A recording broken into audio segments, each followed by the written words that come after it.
Yeah, there we go. We're in full operational mode, looks like. So, brothers out in Fiji land, thank you for joining us today. It's 5 o'clock, and we have our Archons and Foundation Board members on with us today. Before I get into introductions, I want to just make a couple reminders to everybody that's participating and watching. The first is today is a day of brotherhood. We're celebrating friendship, the sweetest influence. And we want to encourage everybody to pick up the telephone and call some of their brothers that they know, whether they're chapter brothers or brothers that they've met through the fraternity. And then if you do that, then encourage them to call somebody else. And so we've repurposed kind of our giving day into a day of brotherhood simply because of the times that we're in. And I know that I've had an opportunity to talk to some of my pledge class members and some chapter brothers, and then some other brothers within Phi Gamma Delta that have either contacted me or I've contacted them. And so I really encourage everybody to do that. And today on the phone, excuse me, on our video, we have two brothers that serve on the fraternity Archon. Clark Robertson is a Nebraska 1982. He's Archon president. And Nick Loiacono is Illinois, class of 1974. He's Archon treasurer, so we want to welcome them. We also have Kevin Hopper, who is a Cincinnati 73 brother from, he is the foundation president. Matt Amon, Iowa 1987, is the foundation vice president. So we welcome them on our video today. Rob and I, a couple weeks ago when we were changing this whole operation, we said, hey, look, we really would like to have some of our board members on because, in the last 2 months, I can guarantee you that the level of communication from Rob and Ben to their presidents and or their board have increased exponentially from what it would normally be. And as a matter of fact, I imagine that Clark is doing not only what he does on his day job, but then he's probably talking to Rob in the evening or sometime during the day. And so we really wanted to spend a little bit of time and have our volunteers, our key volunteers, kind of some of your perspective about what you see happening in relation to Phi Gamma Delta and these kind of crazy times that we're in. And Rob and I earlier today got a chance to share some things with brothers at noon about what we see and how we are operating and responding to some of this really challenging times for us. And so with that, one of the things that I would just open up with, I'm assuming that everybody's had a chance to at least talk to somebody today. So we're going to start, Clark, we're going to start with you and just anybody that you've had a chance to call today you've enjoyed reconnecting with. Well, I have to tell you, this is my first actual conversation with anybody. I've had a ton of stuff coming in on email, which I've glanced at from time to time. So actually, my day, Fiji land, really starts right now. So this is, I've been looking forward to getting on the horn with you guys, and we got the pig dinner tonight, and that's a great way to go into the evening. Okay. Nick, have you had a chance to talk to anybody today? I have had some emails. I did leave a message for someone, but wasn't able to reach him. Same time, a few days ago, I did have a very long conversation with one of the guys from my chapter. Went on for 30, 35 minutes, and we just had an excellent time talking to each other. Fantastic. Kevin? I called my college roommate of 3 years. We lived in the fraternity house together. I had a nice chat with him this afternoon. Matt? Yeah, Ben, I'm exchanging text messages right now with my college roommate, Brian Coffin. Brian was also the best man in my wedding, and I was the best man in his wedding. Fraternity brothers, chapter brothers together. And we're planning a trip back to Iowa City this fall. So go Phi Gams. That'll be fun. Rob, I know you've been on the phone a lot today. Anybody that stands out for you? Well, I've probably talked with at least 20 or so brothers throughout the day, and not staff, not including staff. I said it earlier, one of my first calls this morning was to Mark Smith. That was a great time to catch up. But just this afternoon, I did have a chance to catch up with Bill Martin a little bit. And he's he's excited to join us for our virtual pig dinner tonight.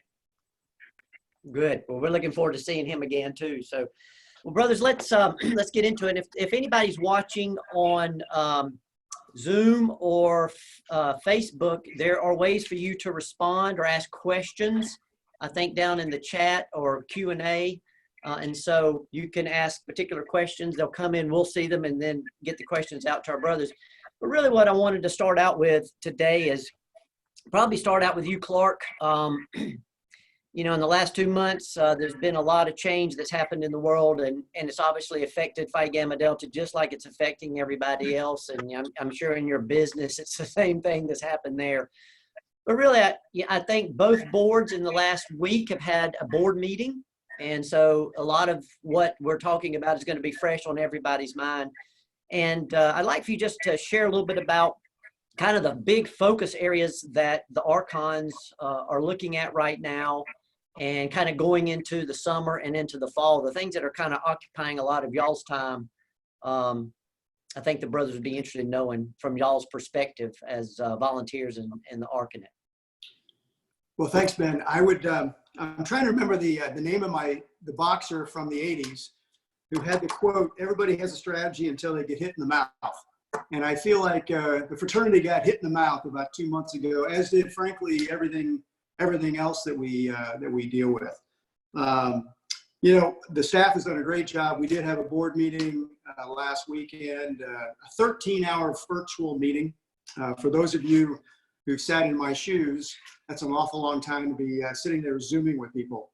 But I tell you, the big topics where we've changed, I just got a text, by the way, from Josh Holly. It was Iron Mike Tyson. That's right. So, you know, where we've had to shift on the fly is all of the scenario planning in and around, you know, what happens in the fall. Obviously, all of the kids have gone home. All the students have gone home. Now, my guess is they're going to get tired of their parents really quickly, and the parents will get tired of them pretty quickly too. So they'll be looking to get back out of the house. But you know, universities are still trying to figure out where they are in terms of this whole. Are students going to be on campus? Are they going to be taking classes online? You know, that whole thing is still yet to be decided. In fact, we had 3 people in the collegiate ranks of student affairs on our board call for about an hour, taking us through how they see the world. So I think there's a lot of uncertainty. I think we're optimistic that students and of course our chapters will all go back and operate relatively normally in the fall. But it's just so uncertain. So certainly the staff has gone through with the board a number of different scenarios for how that impacts us, both financially and operationally. Certainly we, like everybody else, the headquarters staff is operating from home, and so that's put some additional stress in how we operate. So I think the first and foremost is we're dealing with the things that's right in front of us. You know, we're trying to make a decision over the next 30 days on how we're going to handle the ecclesia. I know that question has come up a few different times, and you know, we've had robust discussions internally, and frankly, we're still wrestling with that. Do we hold something virtually? Do we have to delay it? Do we just hold it maybe in a scaled down version? So we're looking at a bunch of different scenarios. I think absent COVID, absent how we deal with the ecclesia, the big thing was before we ever got into this world, we were already having some issues. I mean, we had a lot of behavioral problems that had resulted in a lot of chapter closures and suspensions and graduate trusteeships. And you know, let's face facts. Most of that was in and around alcohol and our pledge process. So the Archons and the staff have really been wrestling with how we make changes. Some that have to be legislatively designed, some that have to be dealt with within the education process. But we're really wrestling with how we change that so we can keep kids safe. You know, the biggest thing coming out of COVID that you hear is, hey, we want people to be safe. Well, I will tell you that that's foremost on my mind, especially when it, you know, regards our new member education process. I think that is the biggest thing we have to do. In addition to getting them into Phi Gamma Delta properly, we've got to have a safe process for them to enter our membership. So I would say those are probably, from my perspective, the big tickets.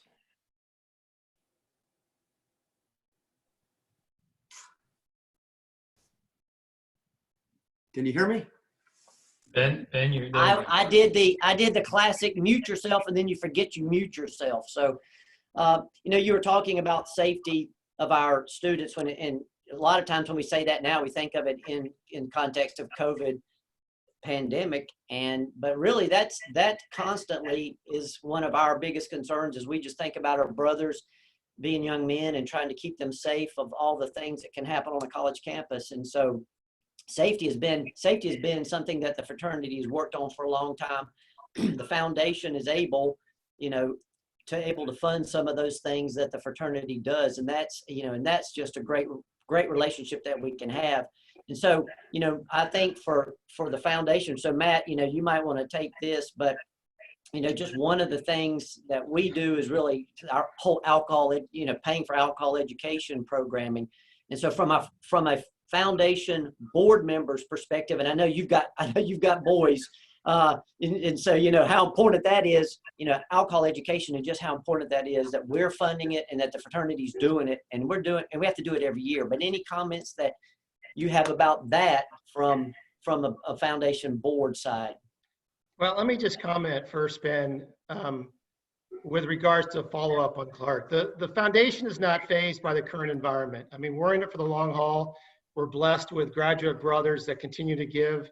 And so we're in a very good place. Our investment strategy has not changed. We'll continue to weather this storm as everybody else. I would suspect, Ben, our only concern is, will the fraternity be able to maintain the pace of its programs for the foundation to contribute money to that, right? So we're the charity strictly focused on the brothers and chapters, and we raise money to give it as much as possible within those constraints to the fraternity, and we'll be looking for the fraternity to maintain those programs. And I think if I recall properly, Ben, we contribute about $400,000 a year to the various operating expenses, of which one of those is alcohol awareness, and it's one of many.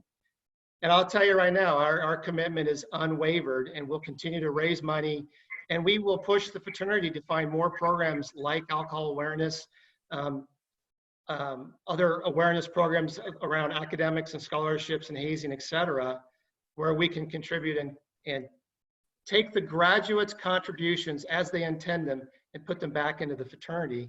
And so we're not phased, and we look for the fraternity to continue to find ways to help us spend our money.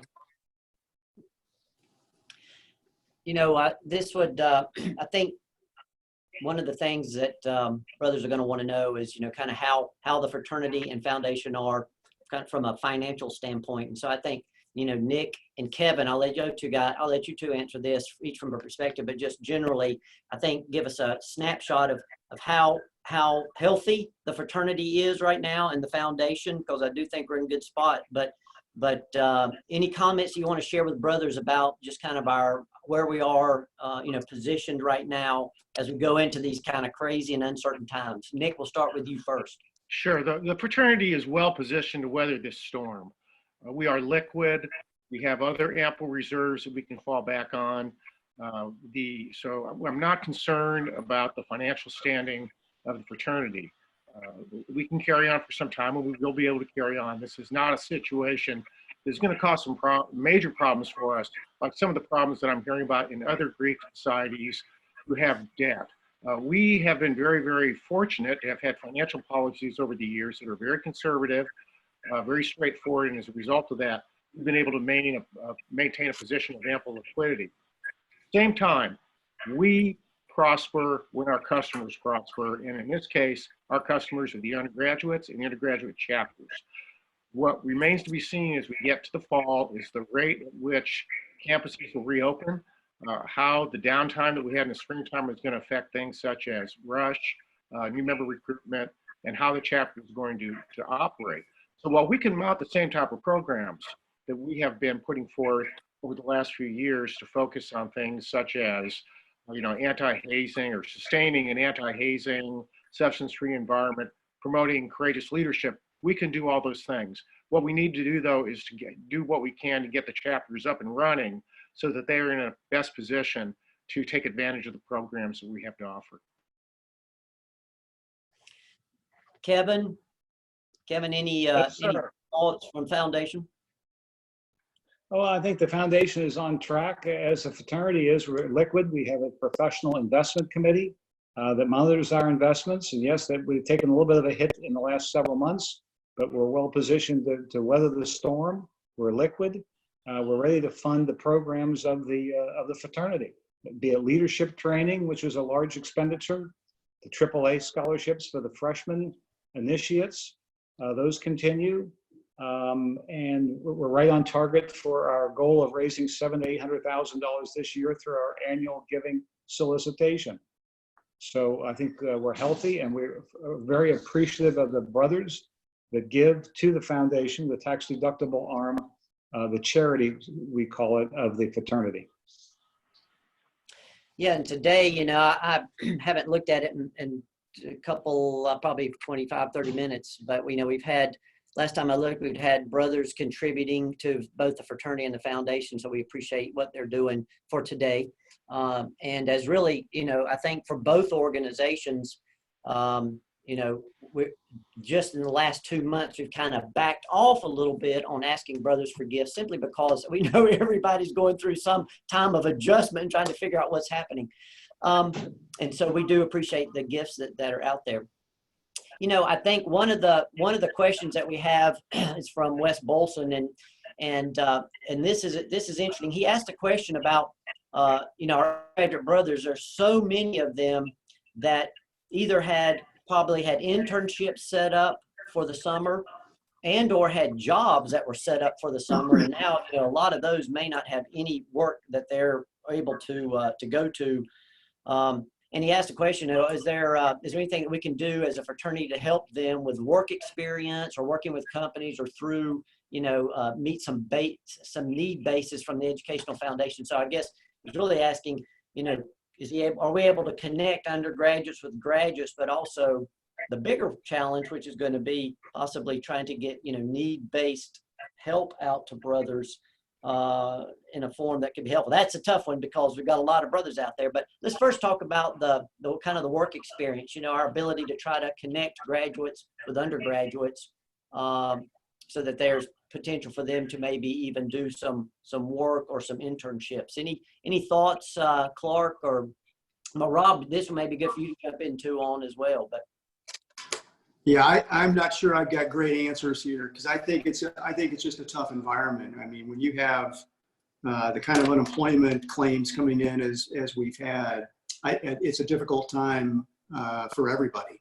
And then finding those companies, most people are freezing their hiring, or in some cases certainly laying off if you're a retail establishment of some kind. So I think that's a difficult assignment. Not that it can't be overcome, but I would suspect that it'll be difficult probably for the next 60 days as we continue to go through that. At that same time, though, I think it seems to me that graduate brothers who are listening to this or can be reached online, if they've got openings or if they've got hiring that they're doing, that they can send a note to Rob Cadill or the staff, let them know that they're doing something in their area and what that might be. I think that would be a great portal from which we could at least start to connect people with people who might have a legitimate need. So I think that would be one way for us to do it. Now that would require some, you know, if we just do it on just a startup basis, make it pretty informal, probably can pull that off. Right now, the staff is pretty well occupied, but I think if we could do something informally and send things out to people, I'm sure we'd be happy to do that. Yeah, Rob, any thoughts? Yeah, I would just add to that, and I think just let's think back to the basics and think about some of the benefits of fraternity. One of those benefits are those connections that we make. So for brothers maybe that were on earlier, or maybe can go back and watch this, brother by the name of Dave Wilmer, who is I'm trying to remember his title, but Dave's a senior executive with Robert Half Staffing. Dave led a great session today talking about our undergraduates about job searching in this current environment. Right? So I think my point of that is that there are strategies, there are mechanisms to use to learn more how to leverage some of those connections. I think what we can do as a fraternity, we can do as a staff, as an international fraternity, is help to promote those resources a bit more, and maybe do some more work in the coming weeks and months to make those more apparent to our undergraduates, and make that as easy as they can to access some of those connections. And I think it's going to be important for us to leverage each of our chapters, you know, I mean, because trying to run a lot of that through the headquarters will be difficult, but if we can help chapters to figure out a way to reach out to their chapter base or graduate base, that's one way to kind of break down that model all over the country and kind of regionalize it a little bit. So I think, you know, Wes, I think it's a great question, simply because as we get into this much more long-term, there are going to be these things that come up that we can help in a little bit, help solve some of those problems as we're starting to figure out what the real challenge is going to be. So that's a good question. The need base from the Educational Foundation for Scholarships, I think really is what he's talking about, is scholarships. And for Matt and Kevin, you know, we have one of the strongest scholarship programs in the Greek system when you compare us with other fraternities. We usually are in the top 3 in total scholarships, but, you know, we've recently just chatted about some of our scholarship programs and how important they are to us and to the fraternity. Any thoughts about scholarships for our, you know, scholarships for our undergraduates, other than we've got AAA and in our chapter scholarships, and I know both of you are experienced in both of those, but any thoughts about additional scholarships out there or needs that we might can try to solve, knowing that we still got a lot to talk about in that area? It is a clever question, right? To say, how can we use the Educational Foundation's cash flows to help brothers in need? Part of me turns it back to the fraternity staff. I mean, one of the foundation's role is to support educational needs programming brought forth by the fraternity, and so there would be an opportunity there if that can be done. I know that the issue we face, though, is the time is of the essence and priorities are abundant. So, but that might be an opportunity that we could look forward for the staff. And with regards to scholarships, we're always looking for better ways to create more comprehensive international scholarships across the U.S. and Canada. And so, certainly something we can talk about. Yeah, and our Canadian foundation has, for its size, they have a very healthy scholarship program, and so that's a piece of the puzzle too. As we get into this, is just our, you know, they really take care of all of our Canadian undergraduates when it comes to scholarships. A couple of questions that came up earlier today that I thought were interesting for the fraternity is, you know, one of the questions that I think is on a lot of our undergraduates' minds is, well, what, you know, how are we going to rush, or how are we going to recruit new members? Because it's probably going to be different. I mean, at least the whole social distancing is going to create a unique atmosphere for us. Clark and Nick, and I mean, I guess all of us really, let's spend a little bit of time talking about that, because, you know, we've been doing it that way for a long time. And I think our undergraduates might need some encouragement as we enter into a whole new phase of reaching out to people, assuming that we're going to be back on campus in some way, shape, or form. Clark, why don't you take a stab? All right. Well, obviously this is a concern for house corporations too, especially for those that have freshmen that likely move in and they've got to wrap up their rushing in the summer. I know I talked with a house corporation member at my alma mater here in the last week, talking a little bit about that very issue. And I know that the staff has had a webinar that they've been doing, reaching out to the rush chairman for how they're going to conduct rush, some ideas to move the needle. You know, I think we're, in one sense, yeah, it's a big adjustment to try to wrestle with this thing right now. But at the same time, we're never better prepared than we are right now with our technology. These guys communicate with each other so effectively. When my kids were growing up, I'd say a little bit too much effectively, but they communicate with themselves really effectively. And they're really good at organizing themselves in and around the electronics. And so I've got a high degree of confidence that these guys will figure it out. I don't think they need me to tell them how to do it.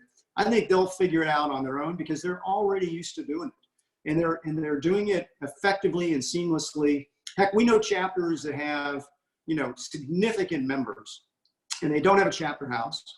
And what do? Well, they organize via all of the electronic devices that they've got and all of these different options that are available to us. So you know, we're all getting used to, I was lamenting today, I was on 3 different, I was on a Zoom, a WebEx, and a Teams meeting, all virtually at the same time. Thankfully, I got enough devices to do that with. But, you know, I think I have a lot of confidence that these guys they'll figure it out, and they're good at organizing. I think the biggest hurdle we've got is not that they can't organize. I think it's how do you get to know people quotient? How does that happen? Because we're used to doing that in person. And I think there's no question that this takes away from that ability. And that's probably the biggest hindrance we've got, in my mind, anyway. I'm with Clark on this one. I think one of the things that needs to happen as the campuses get up and running again is the universities, colleges are going to have to define what the parameters are for Rush. And then once that has happened, ingenuity will take over. There'll be a response on the part of the undergraduates as to how they can most effectively connect with prospective members and bring them into the fold. I think that we just need to learn some things from the administrative community as we begin to return to college campuses in the fall, and the answers will spring from those guidelines. And Ben, if I can add, I promise I'll stay off my soapbox from earlier today, but I think this presents a great opportunity for us, right? We've been talking about this for a little while, but this presents a great opportunity for us to change our mindset on some big issues. And I think recruitment is one of the big ones. If we think back to how we've recruited over time, it's a very small window of time where we relied on these big formal systems to do it for us or help us to do it. So ultimately, it gets back to the basics, the blocking and tackling, if you will, and just to the ability to get to know men more on a one at a time or a small group basis, as opposed to relying on some of these big recruitment events. So I think that's where some of our chapters could face some challenges. If they're in a highly structured environment or they're used to going about it in a certain way, they've got to be willing to adjust and adapt. But we've already got some great examples of chapters that have. I mean, already this spring, we know that a few chapters such as Kansas State and Missouri have already gone out and they've started to fill those recruitment classes already, even though they've not been able to meet anybody in person or do it in their traditional means. So I'm really excited by it and really enthusiastic about the creativity and ingenuity that our undergraduates bring to the table. And I agree with Clark that they're going to find a way to solve it. What we're ultimately going to do as an international fraternity is see a couple great examples and then help spread that message.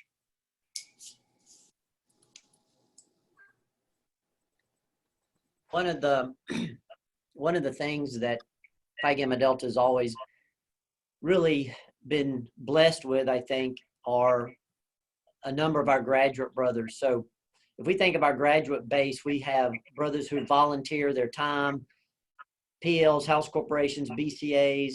We have brothers who give donations to the fraternity, to the foundation. We have brothers who share, their work experience by like we were talking about earlier, just helping brothers find jobs and those kind of things. We've got our graduate chapters, and I know a lot of our graduate chapters today and chapters are going to have some kind of a quarantine hour, at least, to kind of get together and do a Zoom or call. And so from y'all's perspective, as we look at our graduate base, what message do you want to send to our graduates out there in all the forms and shapes? And you can be as specific as you want, but what message what do they need to know? What do they need to hear from us right now that would be helpful to them as they do the work for us in a lot of ways?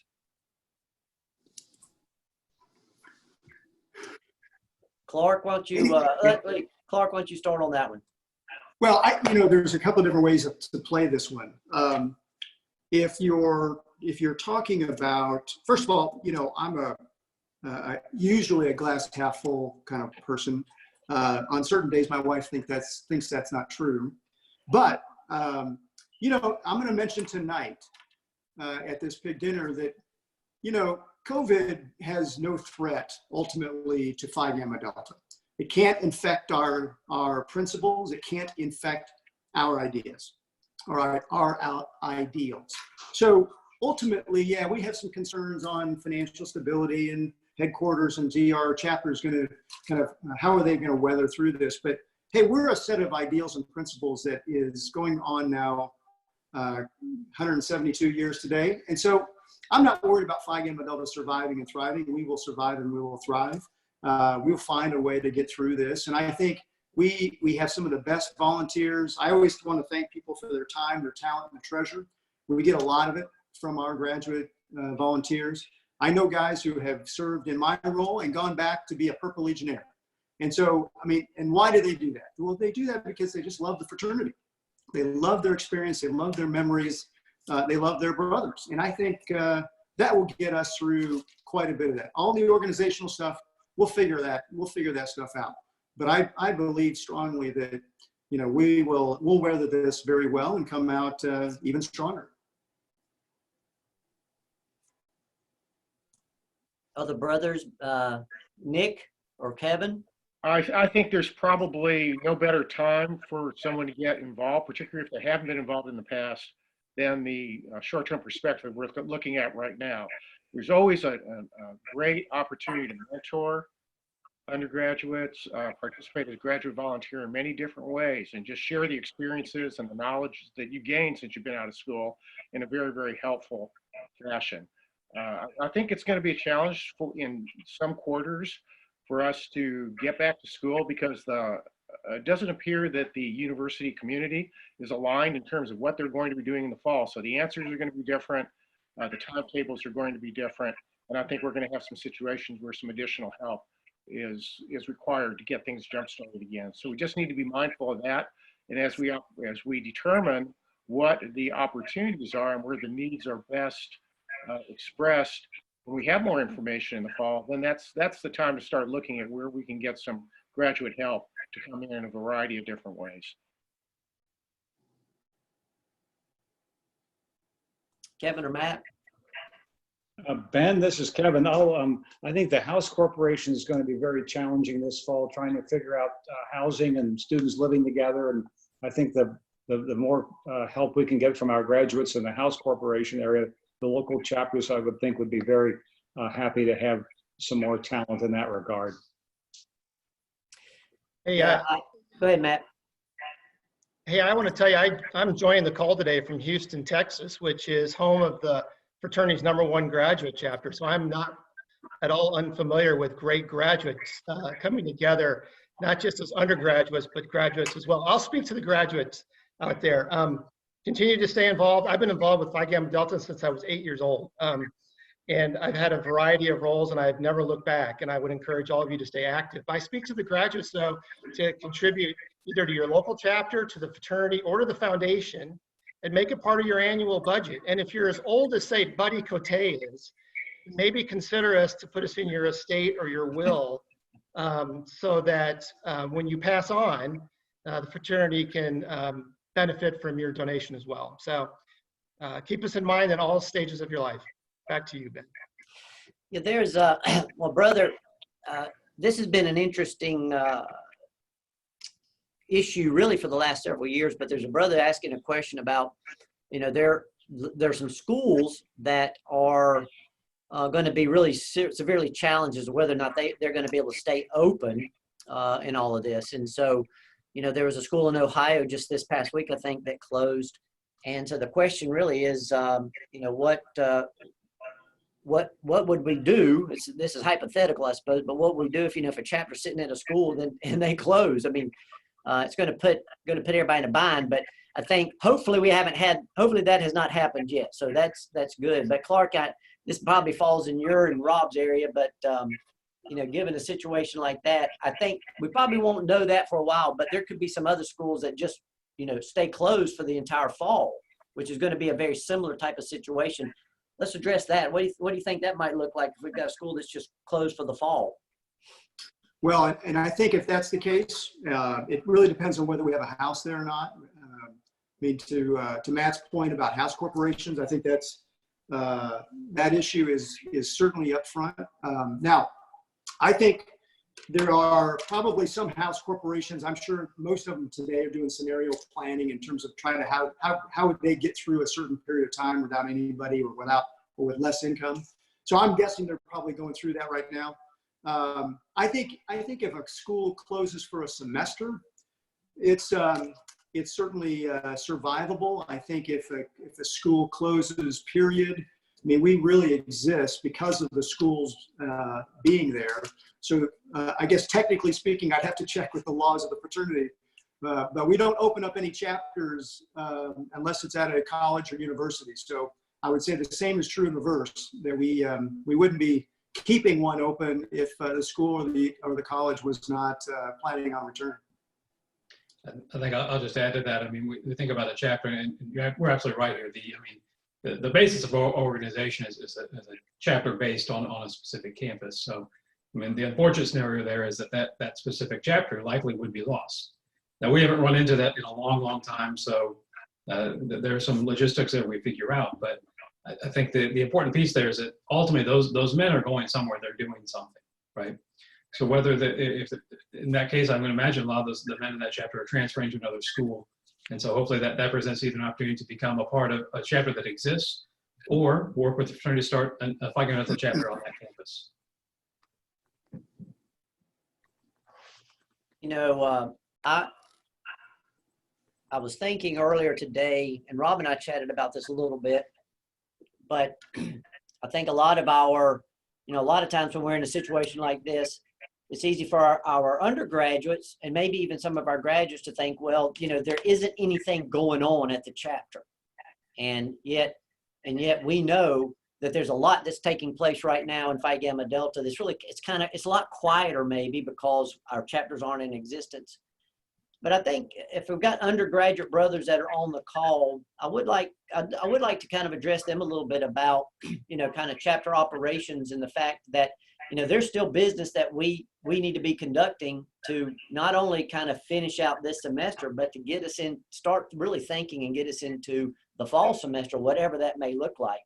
And so I know Clark, the Archons probably spent a lot of time last week talking about some of those issues or some of those things about how we service our chapters and how we encourage them to keep doing some of the things that they need to be doing. One of those may be communication. But anything from y'all's meeting that would be helpful to the undergraduates that might be listening about, you know, hey, keep at it, because if you're not doing anything right now, it's still going to pile up, and we're going to have some work to do this summer and this fall. Any thoughts to share with them? Well, I'm tempted to say, if you owe the headquarters any money, please send in your checks. So, you know, I think this will separate a little bit of the wheat from the chaff. I think the chapters who are not particularly well organized will find a real need to get organized quickly. And I think those that are highly organized right now are going to succeed wildly in this environment. So, you know, I know that the headquarters is working with all of the undergraduate officers to try and give them advice about how to communicate, the frequency of the communication, and to try to help them keep organized in this particular time and place. And I would say it's a great opportunity. If you're a chapter officer right now, you are going through a tough time, really. And I think it's a wonderful time to prove yourself. It's a wonderful time to show what you can do in a stressful time that everybody's having to wrestle with. And I think standing out from the crowd and making great things happen while you're in office, I think would be a testament to you long term. So, I mean, every generation, every group gets something to deal with. And for this group of undergraduates at this time, that this is their big thing that they have to wrestle with. So I think just get organized quickly and make organization your friend and make communication your friend. One of the things that the fraternity has done is they have purchased, and Robin, this would be, you know, I guess Zoom accounts are available to all of our chapters free of charge, so that we can help facilitate that communication, and hopefully they're taking advantage of that. I know that Kevin is involved on House Corporations, and Matt does some scholarship for their chapters, but are y'all hearing anything from your undergraduates at your schools or your chapters about some of these issues of staying in business? Because I know as a House Corporation, you got to be in constant contact with somebody at the chapter about what's going on, or at least who's there. So any feedback from the two of you with I know y'all are involved with your chapters in some way, shape, or form. Well, Cincinnati, I just talked to them. We have 3 people in the house over the summer, and we have concerns about what's going to happen in the fall. If school doesn't open, that certainly crimps the cash flow of the house corporation. And we're concerned about that. We're looking at ways of addressing that. So we're all hopeful that a vaccine comes out soon, and hopefully they'll start school in the fall and we can put people in the house. But so far, the brothers are paying their rent, even though they're not there. We're thankful for that. Okay. Matt, anything? No, I have no feedback or evidence that the University of Iowa or any chapter that I'm familiar with is going to have this problem. And I encourage all the brothers to stay connected with their local universities and encourage return to normal. We'll get through this together, and I pray that the chapters remain solvent during this period of time. And so back to you, Ben. Rob, one of the things we talked about is kind of as we're talking about just the general health of our brothers. And I know we just had a mental health session prior to this one, but I think for all of us, the way we encourage our undergraduates and even our graduate brothers, because they're probably spending a lot more time on fraternity. If you're a leader in the fraternity or you're a volunteer in the fraternity, you're probably spending a lot more time on it right now than you have recently. And if you're doing a lot before today, you're doubling up. So what encouragement, what advice do we want to give to our brothers that are out there, the front line, that are doubling down and trying to lead their chapters, whether they be undergrad or grads? What advice do you want to share with them as we kind of thinking about ending our conversation, our time tonight? Let's encourage them to hang in there. But what advice do you want to have? And Rob, you want to start us off, Rob? I can start us. I look for many others to add to this. I think first and foremost, it's just remembering one of the biggest things that helps combat that feeling of loneliness that we can all get, even though we're all connected like this in so many ways. One of those things that combats that is that togetherness, is that brotherhood.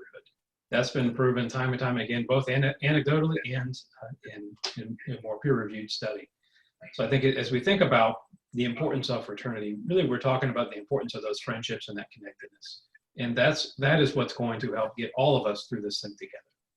It's being able to take a step back and just call that person whom you can count on, just to talk about something other than what's been in front of you all day. I've done that on several occasions in the last several weeks, right? I've got a small cadre of brothers whom I know I can call and just not have, excuse me here, but not have to talk fraternity, right? And I think that's one of those things that's highly important. So for those brothers in the middle of it, first of all, we appreciate everything you're doing. And we appreciate everything you are doing to hold your chapters together, because we know that you recognize the importance of that. We ask you that if there's anything we can do to help you, please let us know. But I think just understand that this is one of those really important times for us to show what friendship really means. Kevin? Sir. Any advice for our volunteers and undergraduates? No, I think step up and reach out and let's come forward and help out, because we're all going through a trial and tribulation. It's all new ground that we're hoeing. Okay, Clark. Actually, Clark, I'm gonna come back to you. You get to tie it all up. Nick. I think I would encourage the undergraduates to do something that's very, very important right now, and that is just continue to communicate, talk to each other, take advantage of these types of sessions or Facebook networks, whatever social media appliance they're able to engineer in order to keep the communication going. And if you can't be together in person, be together virtually. Continue to be friends, continue to be brothers, and this will help the groups hold together very, very well as we get through this and we get back into the fall where we can get things to return to normal. Matthew? Yeah, thank you, Ben. It's a great question. To all the undergraduates out there, be great leaders in times of trouble. It's easy to be a leader when things are great, but in today's environment, you need to be a great leader as an undergraduate. I reflect upon my experiences as an undergraduate, and they set the foundation for me to spend the last 33 years in the business world. Today, I lead small teams in a very large company, and I'm providing them the same leadership today as a leader in my company that I did as an undergraduate, that you're expected to do today.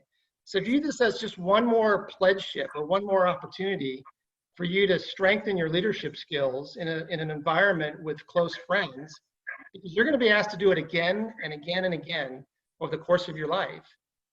And so run towards risk, run towards the threat, and you'll be a great leader at the end of it. Back to you, Ben. And I've got 2 cents to throw in. Then Clark, you can share. I think during this time, one of the most important things you can do is to help your chapter. These for undergraduates, help your chapter see a plan. So where are you going? And right now we may only be able to look 1 week out, right? I mean, information changes. We may only be able to go only so far. But provide the plan that says, here, we're going to get to this point and they're going to reassess, or if we have to turn, we're going to turn. But help your chapter just to see a plan and then be able to just communicate it, share it, share it, share it. And as it has to change, it has to change, but that's okay. Then communicate what your new plan is. And so some things may be kind of fuzzy, but still, you can still head in a direction. And I think people want to know that there's a direction that they're going as a unit. So as a chapter, that direction can be very important. Clark, we'll let you kind of close that out, and then we'll have a chance for some final statements if anybody wants to do that. But go ahead, Clark. Sure. Well, a couple things. We are all making this up as we go along. And that's every one of us. We sat in that board meeting over the weekend, and hey, we're playing out different scenarios. We don't know how things are going to go. We're doing the same thing at my work. I mean, we have calls every day on what's the next week going to look like. So we're all making this up. None of us have seen this before. At least none of us that are alive have seen this particular kind of thing. So you're not alone. You're not a pioneer. None of us are. And so if you've got a question, if you need some advice, my biggest thing is reach out. Whether that's to the headquarters staff, to other chapters, get some advice from somebody who you think might have a better clue than you do for the moment, and see what kind of information you can collect. You're never going to be bad or worse off if you seek advice and get as much information as you can. So don't be a lonesome pioneer out there. Get on the horn, get on your email, get on your texting. Ask people for advice or what they think about a particular situation. Because trust me, we're all in this together. We're all doing the same thing, and none of us have been immune from the strangeness of this thing. So just get out there and do it. I think just be positive about where we're ultimately going to be heading. I still believe this will be a short-term blip. We're going to have to wrestle with it for a little bit, but Phi Game Delta will be strong. We'll be good coming out of this. An infection like COVID can't do anything to our principles and ideals, and so I stand pretty positive with that. Thanks, brothers. It's about 10 till 5, and I want to thank you for coming on and just kind of sharing with our undergraduates and our graduate brothers. As Rob and I were talking earlier today, it's really interesting that now that we've all been forced to separate, to isolate, the whole idea and whole philosophy of friendship and being together as brothers, coming together and sharing life together, we're beginning to see exactly how important it really is. And so the fraternal world can play a very important role, not only at colleges and universities as we have in the past, but right now, especially when we come back. And, I think one of the challenges as we think about this is as we come back, our coming back, we need to come back. I think who it said, run at the risk. We need to be able to run at the campus and say, okay, come back with a clear plan. And I think, Clark, what you mentioned is use our values. When we come back on campus, let's make sure that our values shine on that college campus, because people are going to want to get together. They want to join something that's bigger than they are. And so this could be a real good time for us as we enter into that. So I think to wrap it all up, Clark, I'm gonna leave it with you and anything else you want to share tonight. Encourage brothers, if you still want to give, we're going to be open, I think, till midnight with donations or even into the weekend. But I want to thank those who've given for giving, and we appreciate what you're doing. Remember, call a brother, that you haven't talked to in a while and catch up. And Clark, I'm gonna let you close out with any parting thoughts. Hey, I want to thank everybody for everything they do for the fraternity, your time, your talent, your treasure, however you give to the fraternity. I just want to thank you for doing so. It's you who make the big difference, no matter what feels comfortable in terms of how you give. So thank you, the staff, for setting this up. I wish everybody the best, certainly on behalf of the fraternity and certainly on behalf of the Archons. It's a tough time, and we know that. And if you are having some tough time, hey, make sure you do reach out. But I want to thank you all for everything you're doing. And we have a pig dinner tonight at 8 o'clock. And Clark's going to be delivering the keynote. But we're going to have Exiles Toast, pig, and some other singing. So don't want to miss that. Rob, anything else detail oriented? No, brothers, our day of brotherhood is getting a little closer to our end, but I think I just want to emphasize that it shouldn't stop there, right? Friendship is the foundation of everything that we do. So although we're focusing on this today, my charge to every single brother listening and those not listening is to carry this sense forward. Carry this sense forward the next several weeks, the next several months, because that is going to be what pulls us all through this whole thing. Thank you, brothers. Have a great day. And Clark, we'll see all of y'all a little bit later tonight. Thank y'all. Bye-bye. Good night, brothers. Yeah. Thank you.